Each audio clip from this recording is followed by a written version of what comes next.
G'day guys, this is Rob from Troutlore.com.au, Australia's fly tying specialist store. Today we're tying this CDC Hackle Stacker Sedge. It's a great little fly for those early spring caddis hatches and one that we'll be fishing this year for sure. So let's get started.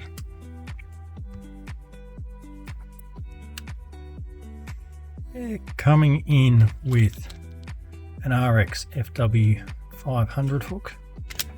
This one in a size 12, and we're going to start with some Veevus round thread in an 8/0. You can really use any colour you want. It's going to disappear mostly underneath all the materials, but the brown tends to work with most of the colours of what we're using here. We're going to put a couple of strands of crystal flash. Here we're using the fluoro lime. That's going to be used as a tail just beneath everything. So we'll just take one strand at the rear of the hook, capture that, and then fold it over so that it's sitting on top of the hook shank and sticking out the back. It's just going to add a little bit of flash on the underside to capture the light off the water, and then we'll just trim that down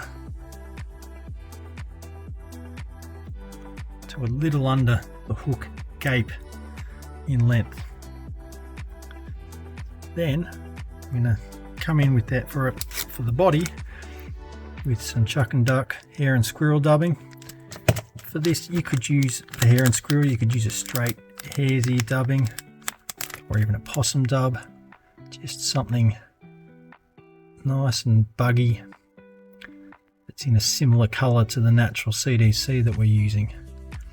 So with a thin noodle, we're going to wrap back to the point of where that crystal flash is tied in and then start wrapping forward. We'll do a little bit more, again as always with our dubbing, just applying the smallest of amount, creating a thin noodle and building it up as we work our way along. Just getting that nice even coating up the hook shank. Just do a little bit more and finishing about 1/8 of an inch from the front of the hook. Just preen all that dubbing up and give it a trim for any of those longer fibres that are sticking out. Now for the wing, we are using CDC. We're using two different CDC feathers for this, both having their purpose. So the first one, we're using these CDC feathers from Veniard in the dyed dun colour. These are a plume feather, so they're quite a large feather with a long stiff centre to them, and we're going to use that stiff centre as a prop for the overwing. So basically what we want to do is look at where these fibres start to get short and trim it off there, so that creates a nice point for us. And we'll do the same with the second feather. In choosing these feathers, we just want ones that have a nice straight central stem to them. It can be used as a prop. That's going to be tied in reverse like so, and we'll extend it to the length of the tail that we have there. When we do it, we will preen these fibres back like so and create two little underwings, both of which can be tied in at the same time. We'll just align those feathers, preen them back, trim off any little flyaways, and then transferring to our left hand, we do two loose wraps around the feather and then pull up to secure, a couple more tight wraps.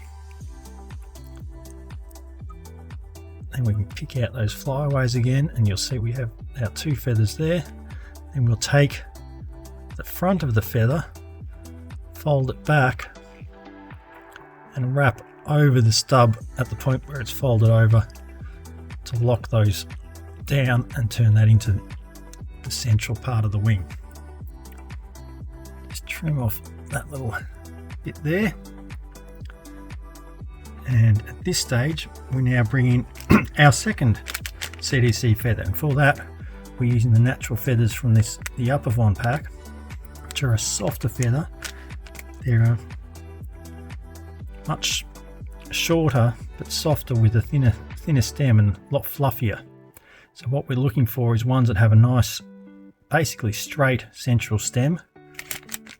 There's a whole heap of different sizes in these packs and different shapes. The curled ones, you can use them for a lot of other flies, but for this one we just want ones that are nice and straight. I'm going to take 3 or 4 of those in a bunch them together, and then just preen those hair fibers back and lay them down over the top like so. Again, a couple of loose wraps, and then pull up to lock into position. 1 or 2 more tighter wraps. We'll go underneath with a couple of wraps to secure that thread and lock it off, and then we can come in and trim off those butt ends nice and close. Just pull back any errant fibers and bind all of that down, and there we have our wings in place. We'll trim them at the end. We're just going to leave them long for now so that we don't have to worry about more errant fibers getting all over the place. And for the front of the fly, as this is a hackle stacker, we need a hackle. So we're using a Grizzly hackle here. To size it up, we want it about matched up with the hook gape, and that's going to be tied onto a post that we folded over, and with that post we're using our bug legs. We're using these in the tan basically just because it's a colour that will blend with what we're tying. We take one of these and capture it at the rear of where that tying point for the CDC was, and you can see it's nice and stretchy. So we're just going to start wrapping it up like we would a parachute post, stretching it as we do.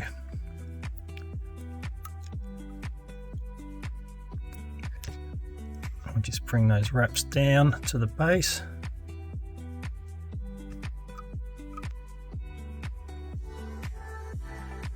Couple more wraps, get that down nice and low, and then 1 wrap around the hook shank, making sure those CDC fibers are tucked out of the way.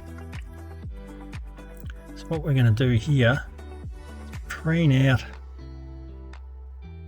the end of the feathers and just trim off the very stubs nice and close so it leaves some barbules on there, and then trim down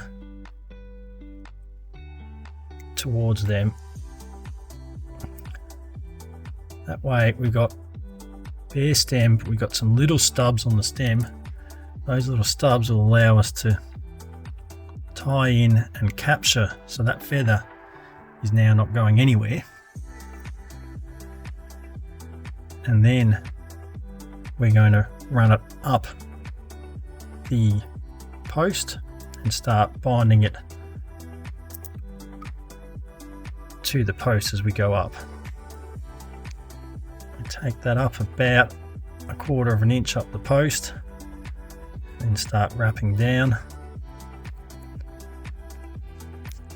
As we go down, we just keep bringing it in closer and closer, and then bring our thread around the hook shank a couple of times to lock that off into place. Now we just need to finish off the head before we wrap this post up. So we're going to come back with a little bit more of our dubbing and fill out the head section. Again, we don't need a lot. We're just going to apply that to our thread, and then we'll wrap behind the post a couple of times, getting right up against it. While we do those few wraps, just ensuring that it's seating the wing feather and not pinching it as we wrap around. Then we'll come forward in front of the post and just fill out that head. We'll probably just put a little bit more in behind the post just to match that taper up.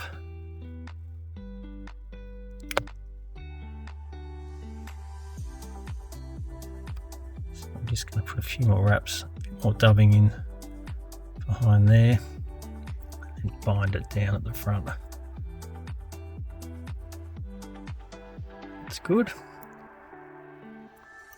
From there, we now have to wrap our parachute post. So we're going to be pulling up on the bug legs, keeping them taut, and wrapping around, working our way down. Bit of a jiggle, going from thumb and forefinger on your left hand to fourth and fifth finger on your right hand, passing it around, keeping tension on. If you slip on this, it's all going to come undone. Just keep wrapping until we get right down to the bottom.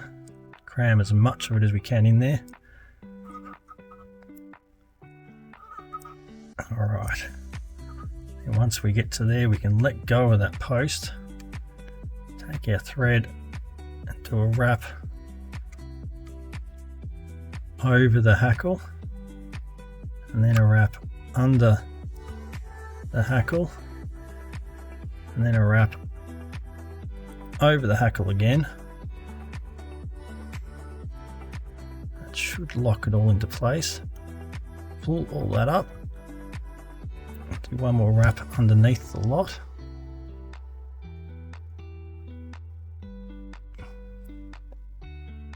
And then bring it around to the front. We're going to put a half hitch around the hook eye just to lock that into place. And we can come in close and trim out that hackle feather. A couple of those little errant fibers that have gotten caught underneath. Now we just need to fold this over, so we're going to preen those hackles back and fold that down with one loose wrap.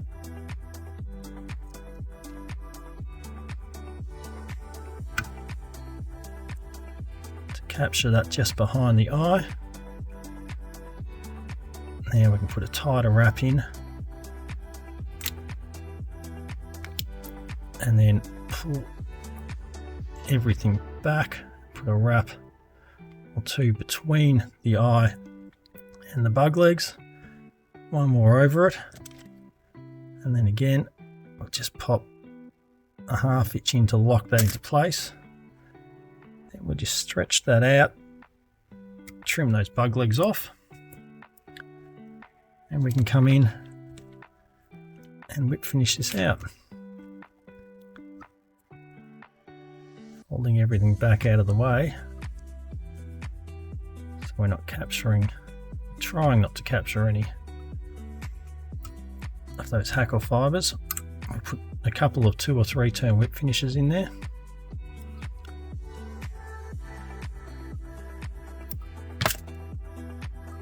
Trim off that hair, and then before we do anything else, we'll just take a little drop of head cement on our bodkin and bring that in on the sides just to let that soak into the thread there without filling up the hook eye. Now we just need to make sure that that hackle stacker's sitting up proud on top.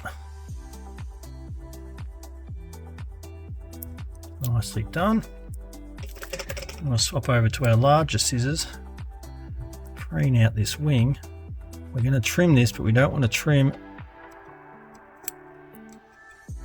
the supportive wings underneath, we want to trim it just beyond the length of those. So with everything in one bunch, one clean cut, there we go. Naturally, there's always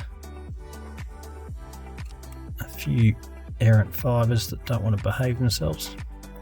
You just get in there and clean them up so that everything's down to the same length.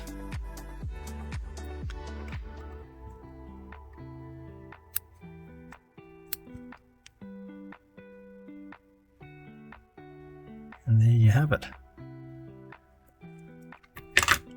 A fun little caddis pattern to tie, one that brings in a little bit more complex of a technique with the hackle compared to doing an ordinary palmed hackle or a parachute hackle.